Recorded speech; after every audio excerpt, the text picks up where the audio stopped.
नमस्कार, स्वागत है आपका। आप देख रहे हैं प्रार्थना हो स्वीकार। आपके साथ मैं हूं रेखा कड़ाकोटी। आदिशक्ति मां जगदंबा की आराधना का महापर्व नवरात्र देश भर में चैत्र नवरात्र की धूम इस वक्त है। नवरात्र में हर दिन मां की विविध स्वरूपों की उपासना का विधान है। आज हम आपको बताएंगे मां स्कंद माता की महिमा के बारे में। मां स्कंद माता को स्कंद माता क्यों कहा जाता है और कैसे ये अपने भक्तों का कल्याण करती हैं। नवरात्रों में 5वीं देवी है मां स्कंद माता और कहा जाता है कि जो इनकी आराधना करता है उसके शत्रुओं का नाश हो जाता है। क्यों है ऐसा और क्या है मां स्कंद माता की महिमा, चलिए जानते हैं।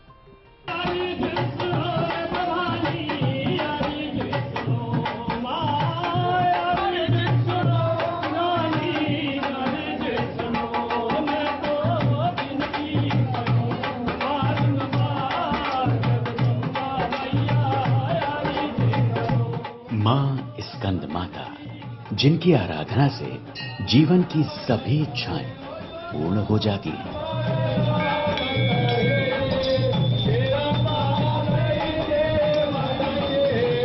जिनकी उपासना से साधक ज्ञान की परम गति को प्राप्त करता है। पहाड़ों में रहने वाली मैया स्कंद माता, जिनका सुमिरन भर कर लेने से भगवान कार्तिकेय का आशीर्वाद मिलता है। कुमार कार्तिकेय की माता होने की वजह से माता को स्कंद माता नाम मिला। मां स्कंद माता, जिनकी कृपा से सूनी गोद भर जाती है। 4 भुजाधारी माता रानी, जिनकी कृपा से दूर हो जाते हैं गंभीर रोग दोष। कहते हैं माता स्कंद माता की उपासना से परम शांति और सुख का अनुभव होने लगता है। तो आइए नवदुर्गा के 5वें स्वरूप की महिमा आपको बताते हैं। नवदुर्गा का 5वां स्वरूप माता स्कंद माता का है। ये माता 4 भुजाधारी कमल के पुष्प पर विराजती हैं। इसीलिए माता को पद्मासना देवी भी कहते हैं। इनकी गोद में कार्तिकेय भी बैठे हुए हैं। इनकी पूजा से कार्तिकेय की पूजा स्वयं हो जाती है। स्कंद माता की विशेषता ये है कि स्कंद माता की पूजा जो भी साधक सच्चे मन से करता है उसकी मोक्ष प्राप्ति होती है। मोक्ष का मतलब फिर दुनिया में आना जाना नहीं रहता। इसलिए अगर भगवान विष्णु के आराधना के बाद यदि किसी की आराधना है तो वो है स्कंद माता की आराधना। पुराणों में इसके कई वर्णन है, जिसमें स्कंद माता की भगवान स्कंद, जो कि देवताओं के सेनापति हुए हैं, उनकी माता होने का वर्णन आया है। स्कंद माता स्कंद को बालक रूप में अपनी गोद में लेकर बैठी हुई हैं और शुभ्र उनका वर्ण है। ऐसी छवि की जो भी साधक उपासना करता है उसका मोक्ष निश्चित होता है। पौराणिक मान्यता है कि मां स्कंद माता की आराधना अमोघ है, जिनकी उपासना से सूनी गोद भर जाती है। तो आखिर मां स्कंद माता को प्रसन्न करने की पूजा विधि क्या है, आइए अब वो भी आपको बता देते हैं। मां के समक्ष पीली चुनरी में एक नारियल रखें, स्वयं पीले वस्त्र धारण करें और माता के मंत्र का 108 बार जप करें।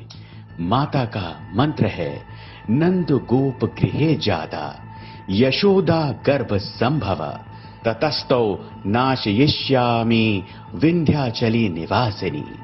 इसके बाद नारियल को चुनरी में बांधकर अपने पास रख लें।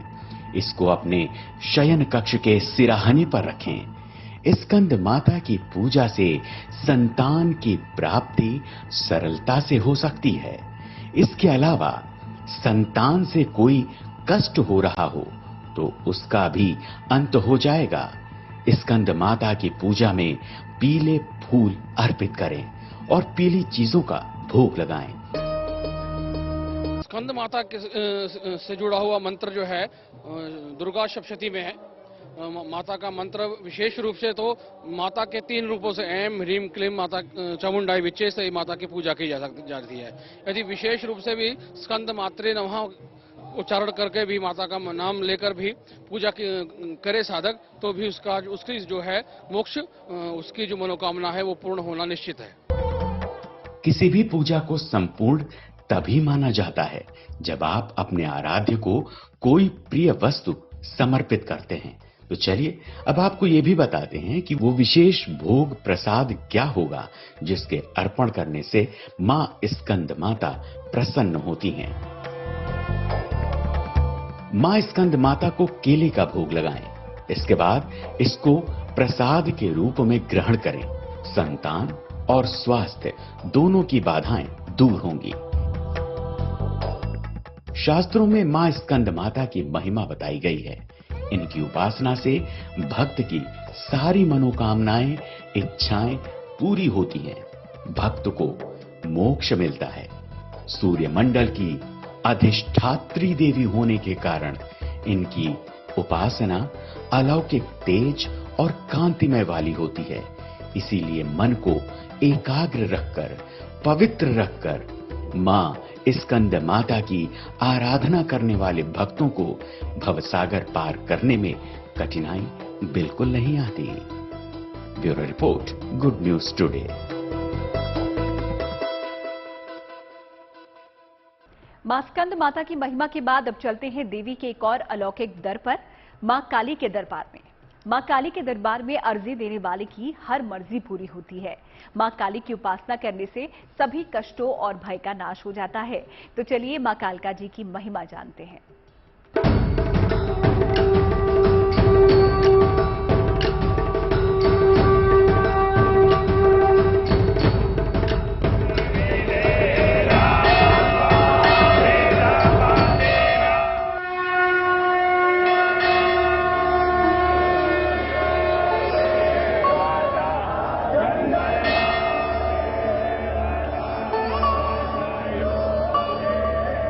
यहाँ पे जो भूखा भी है ना, कुछ भी नहीं है, आना चालू करे अपने आप माँ दे देती है। मेरे पास कुछ भी नहीं था, माँ ने सब कुछ दिया। पूरे भारत में कालका माई का ये दरबार है। यहाँ सच्चे मन से आओगे, सारी मनोकामना पूरी होगी।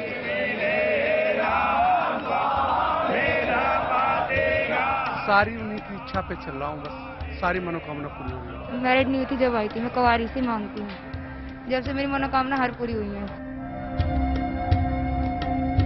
ये प्राचीन सिद्धपीठ महाशक्ति मां कालका का चमत्कारी दरबार है। यहाँ आज भी पिंडी रूप में विराजती है मां। देवी के इस रूप से नजरें हटाना आसान नहीं। मां का रूप ऐसा जो अंतरात्मा में आस्था की लौ जगाए, स्वरूप ऐसा जिसे देख कोई भी मंत्रमुग्ध हो जाए। तभी तो मां कालका की कृपा पाने के लिए भक्त यहाँ झोली फैलाए चले आते हैं।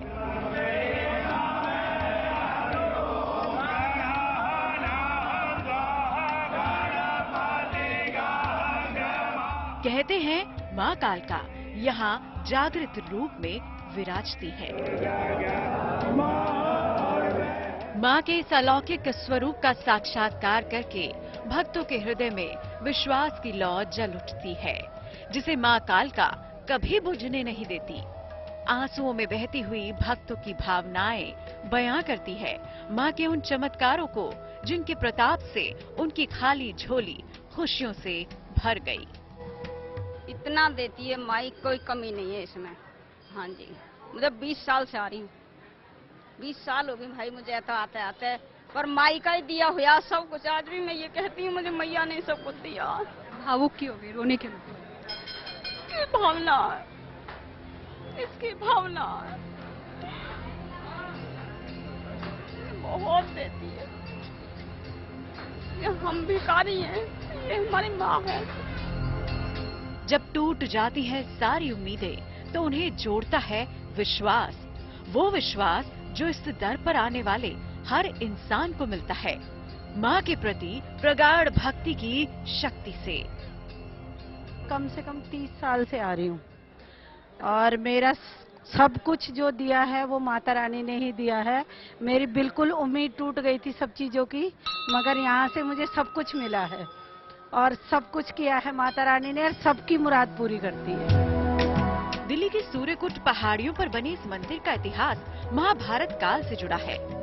मान्यता है कि महाभारत युद्ध में जाने से पहले भगवान श्री कृष्ण ने पांडवों के साथ यहाँ भगवती की आराधना की और देवी से यहीं पर विजयश्री का आशीर्वाद लिया था।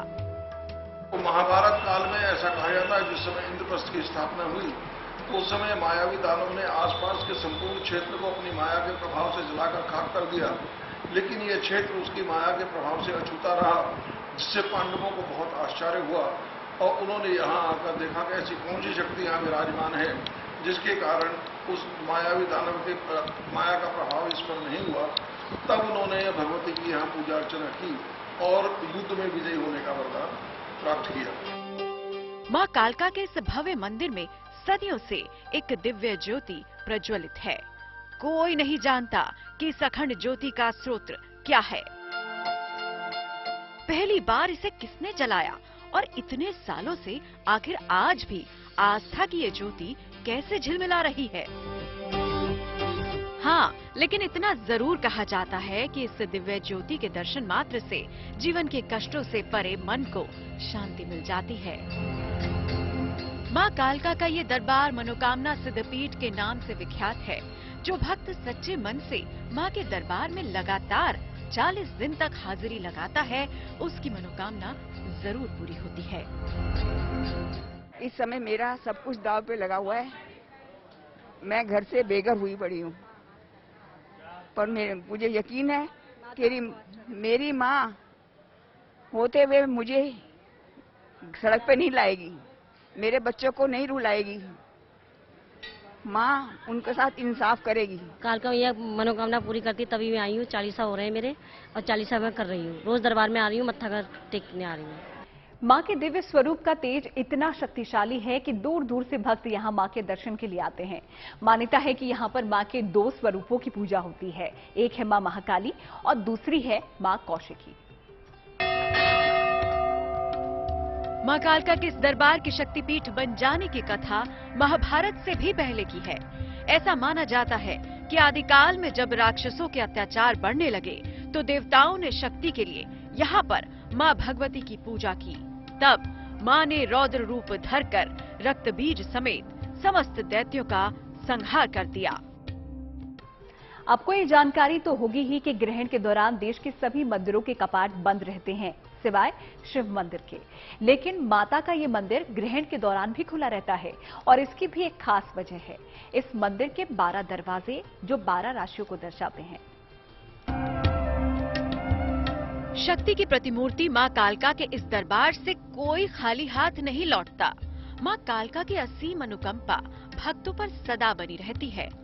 कल्याणमयी माँ कालका का रूप जितना दिव्य है, उतनी ही विशिष्टता लिए है माँ का ये मंदिर, जिसे वास्तु के आधार पर बनाया गया है। मंदिर में बने 12 दरवाजे अपने आप में ज्योतिष विज्ञान के गूढ़ रहस्यों को समेटे हैं। ये पीठ जो है वास्तु की दृष्टि से विलक्षणता लिए हुए है। आपने जैसा होगा इस पीठ का निर्माण यंत्रात्मक है। बिंदु, त्रिकोण, खटकोण, खटदल, अष्टदल और द्वादश दल अर्थात अनाहत चक्र पर यह पीठ स्थापित है और इसके 12 द्वार हैं। 12 द्वार जो है जहां एक और सूर्य की 12 संक्रांति का परिचय देते हैं, वहीं संपूर्ण ब्रह्मांड को 12 राशियों में बांटा गया है। तो 12 की संख्या का अनाहत जो चक्र है उसमें भी द्वादश दल कमल होते हैं, इसलिए इस पीठ को जो है भक्ति के लिए बहुत ही प्रशस्त माना जाता है। वास्तु की दृष्टि से जिस पीठ का ढलान उत्तराभिमुख या पूर्वाभिमुख पूर्व की ओर हो तो उसको सांसारिक ऐश्वर्य प्रदान करने के लिए बहुत ही प्रशस्त माना जाता है। और ये भगवती कालिका का यह पीठ पूर्वाभिमुख है। भगवती की जो स्थापना है वो पूर्व की ओर है। ऐसी मान्यता है कि अगर आसपास के सभी भवनों को हटा दिया जाए तो सूर्य की किरण चाहे उत्तरायण हो या दक्षिणायन हो, भगवती के मुखमंडल को आलोकित करती है। ऐसी मान्यता है कि प्राचीन काल में भक्त अपनी अपनी राशि के अनुसार बने द्वार से ही मंदिर में प्रवेश करते थे और राशियों के अनुसार ही यहाँ पूजा अर्चना होती थी। आपको बताते चलें कि मंदिर में प्रवेश के लिए यदि 12 राशियों के 12 दरवाजे हैं, तो वहीं परिक्रमा स्थल के 36 दरवाजे हैं।